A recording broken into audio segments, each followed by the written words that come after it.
are called to announce the gospel. L'Assemblée générale 2025 entame sa dernière semaine.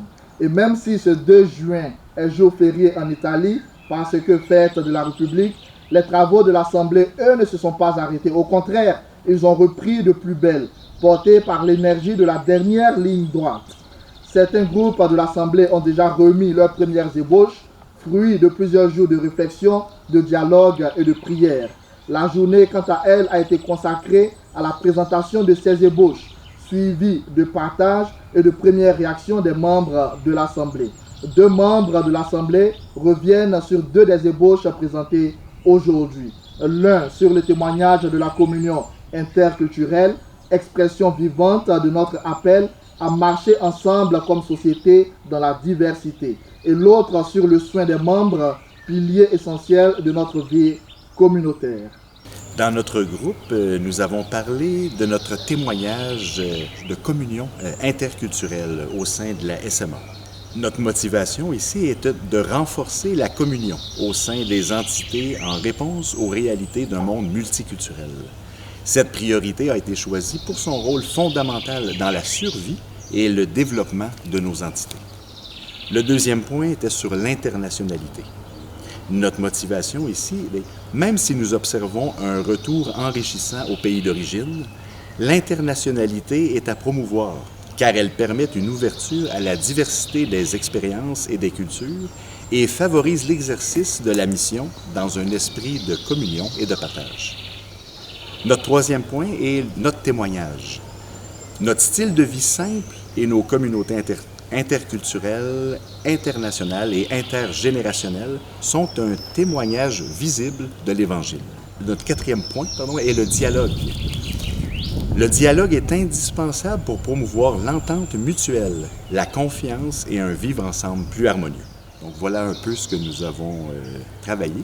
Il y aura des recommandations ultérieures, mais voilà, pour une meilleure vie, un meilleur témoignage de l'interculturalité, de l'internationalité et même de la vie entre générations au sein de nos communautés qui sont vraiment importantes, qui sont tous des points importants aujourd'hui dans un monde de plus en plus multiculturel et international.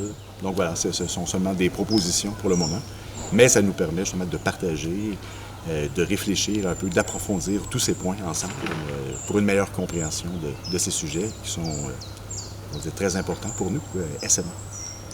Dans notre groupe, nous avons parlé des soins des membres et nous avons dégagé quelques points.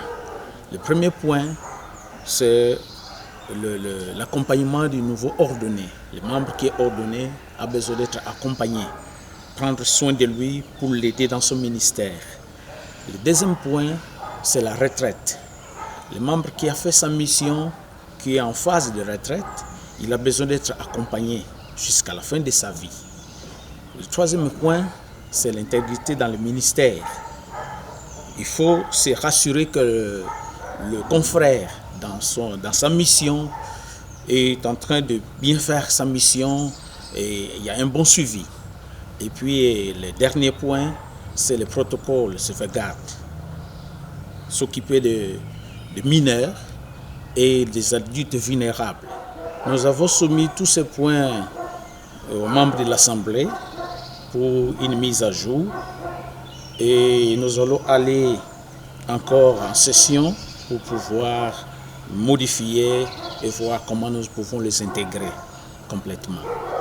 Du témoignage de la communion interculturelle aux soins des membres, en passant par les 5 autres thématiques clés, les fils du document final se tissent peu à peu. Avec les premières propositions en main et un esprit déterminé, les membres abordent ce dernier virage avec clarté, unité et engagement. Roca Di Papa, Brice Ulrich Aferi pour le Centre Média SMA.